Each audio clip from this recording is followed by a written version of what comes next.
Chapter 2. We were brought up together. There was not quite a year difference in our ages. I need not say that we were strangers to any species of disunion or dispute. Harmony was the soul of our companionship, and the diversity and contrast that subsisted in our characters drew us nearer together. Elizabeth was of a calmer and more concentrated disposition, but, with all my ardour, I was capable of a more intense application and was more deeply smitten with the thirst for knowledge. She busied herself with following the aerial creations of the poets, and in the majestic and wondrous scenes which surrounded our Swiss home, the sublime shapes of the mountains, the changes of the seasons, tempest and calm, the silence of winter, and the life and turbulence of our alpine summers, she found ample scope for admiration and delight. While my companion contemplated with a serious and satisfied spirit the magnificent appearances of things, I delighted in investigating their causes. The world was to me a secret which I desired to divine.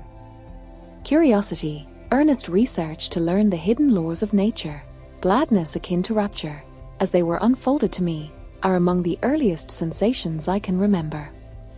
On the birth of a second son, my junior by 7 years, my parents gave up entirely their wandering life and fixed themselves in their native country.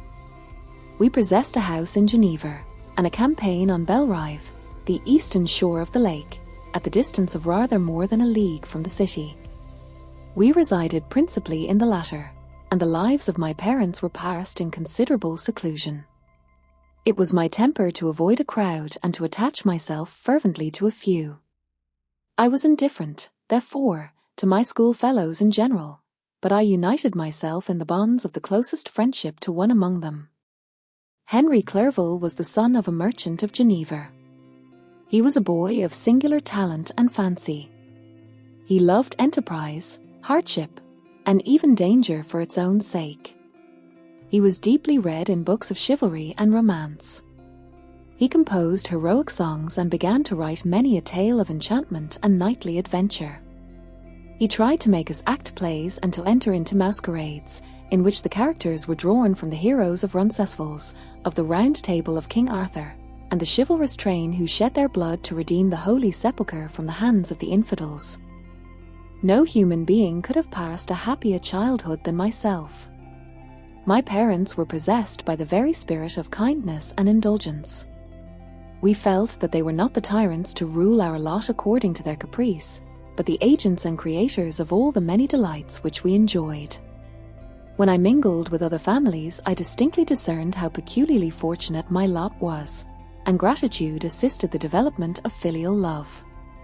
My temper was sometimes violent, and my passions vehement, but by some law in my temperature they were turned not towards childish pursuits but to an eager desire to learn, and not to learn all things indiscriminately. I confess that neither the structure of languages, nor the code of governments, nor the politics of various states possessed attractions for me. It was the secrets of heaven and earth that I desired to learn, and whether it was the outward substance of things or the inner spirit of nature and the mysterious soul of man that occupied me, still my inquiries were directed to the metaphysical, or in its highest sense, the physical secrets of the world. Meanwhile Clerval occupied himself, so to speak, with the moral relations of things.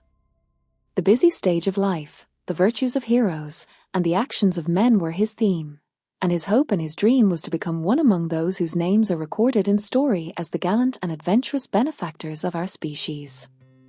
The saintly soul of Elizabeth shone like a shrine-dedicated lamp in our peaceful home. Her sympathy was ours, her smile, her soft voice, the sweet glance of her celestial eyes, were ever there to bless and animate us. She was the living spirit of love to soften and attract. I might have become sullen in my study, rough through the ardour of my nature, but that she was there to subdue me to a semblance of her own gentleness. And Clerval, could aught ill entrench on the noble spirit of Clerval? Yet he might not have been so perfectly humane, so thoughtful in his generosity, so full of kindness and tenderness amidst his passion for adventurous exploit, had she not unfolded to him the real loveliness of beneficence and made the doing good the end and aim of his soaring ambition.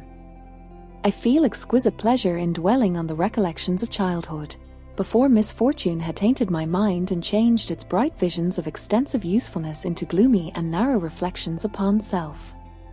Besides, in drawing the picture of my early days, I also record those events which led, by insensible steps, to my after-tale of misery, for when I would account to myself for the birth of that passion which afterwards ruled my destiny, I find it arise, like a mountain river, from ignoble and almost forgotten sources, but, swelling as it proceeded, it became the torrent which, in its course, has swept away all my hopes and joys. Natural philosophy is the genius that has regulated my fate. I desire, therefore, in this narration, to state those facts which led to my predilection for that science. When I was 13 years of age, we all went on a party of pleasure to the baths near Thonon.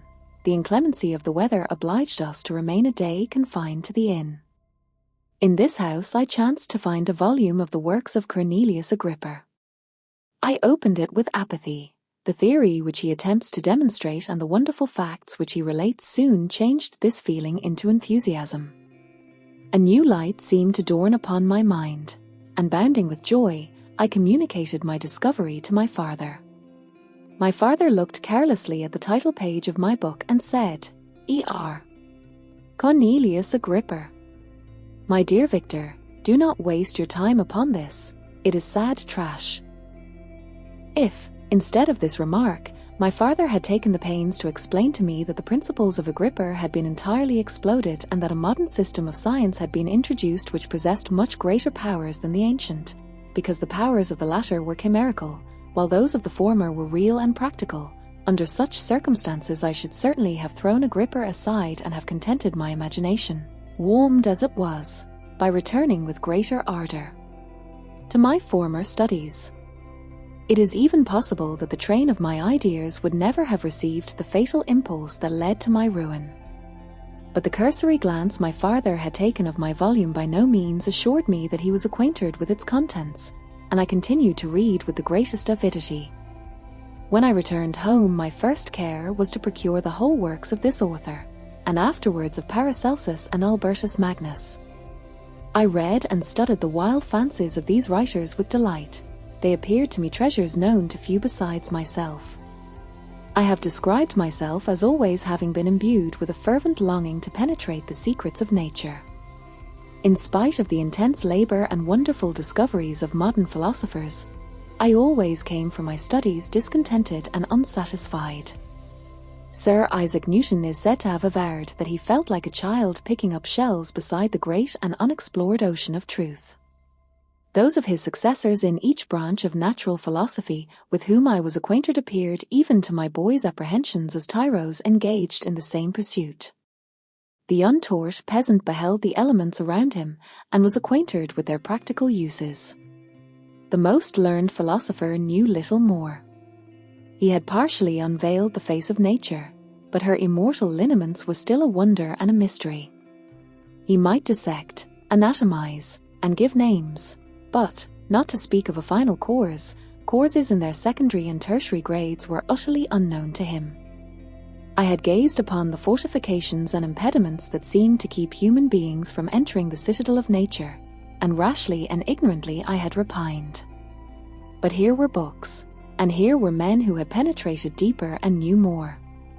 I took their word for all that they averred, and I became their disciple.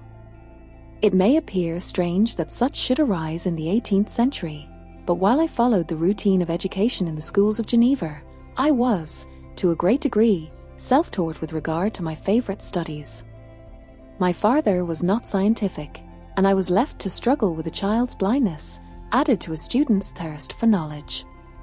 Under the guidance of my new preceptors, I entered with the greatest diligence into the search of the philosopher's stone and the elixir of life, but the latter soon obtained my undivided attention.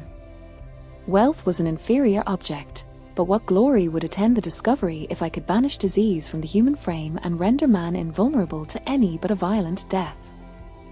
Nor were these my only visions. The raising of ghosts or devils was a promise liberally accorded by my favorite authors, the fulfillment of which I most eagerly sought, and if my incantations were always unsuccessful, I attributed the failure rather to my own inexperience and mistake than to a want of skill or fidelity in my instructors. and thus for a time I was occupied by exploded systems, mingling, like an unidept, 1,000 contradictory theories and floundering desperately in a very slough of multifarious knowledge, guided by an ardent imagination and childish reasoning, till an accident again changed the current of my ideas. When I was about 15 years old, we had retired to our house near Belrive, when we witnessed a most violent and terrible thunderstorm. It advanced from behind the mountains of Jura, and the thunder burst at once with frightful loudness from various quarters of the heavens. I remained, while the storm lasted, watching its progress with curiosity and delight. As I stood at the door, on a sudden I beheld a stream of fire issue from an old and beautiful oak which stood about 20 yards from our house, and so soon as the dazzling light vanished, the oak had disappeared, and nothing remained but a blasted stump. When we visited it the next morning, we found the tree shattered in a singular manner. It was not splintered by the shock, but entirely reduced to thin ribbons of wood. I never beheld anything so utterly destroyed. Before this I was not unacquainted with the more obvious laws of electricity. On this occasion a man of great research in natural philosophy was with us, and excited by this catastrophe, he entered on the explanation of a theory which he had formed on the subject of electricity and galvanism, which was at once new and astonishing to me. All that he said threw greatly into the shade Cornelius Agrippa, Albertus Magnus, and Paracelsus, the lords of my imagination, but by some fatality the overthrow of these men disinclined me to pursue my accustomed studies. It seemed to me as if nothing would or could ever be known. All that had so long engaged my attention suddenly grew despicable. By one of those caprices of the mind which we are perhaps most subject to in early youth, I at once gave up my former occupations, set down natural history and all its progeny as a deformed and abortive creation, and entertained the greatest disdain for a would-be science which could never even step within the threshold of real knowledge. In this mood of mind I betook myself to the mathematics and the branches of study appertaining to that science as being built upon secure foundations, and so worthy of my consideration. Thus strangely are our souls constructed, and by such slight ligaments are we bound to prosperity or ruin. When I look back, it seems to me as if this almost miraculous change of inclination and will was the immediate suggestion of the guardian angel of my life, the last effort made by the spirit of preservation to avert the storm that was even then hanging in the stars and ready to envelop me. Her victory was announced by an unusual tranquillity and gladness of soul, which followed the relinquishing of my ancient and latterly tormenting studies. It was thus that I was to be taught to associate evil with their prosecution, happiness with their disregard. It was a strong effort of the spirit of good, but it was ineffectual. Destiny was too potent, and her immutable laws had decreed my utter and terrible destruction.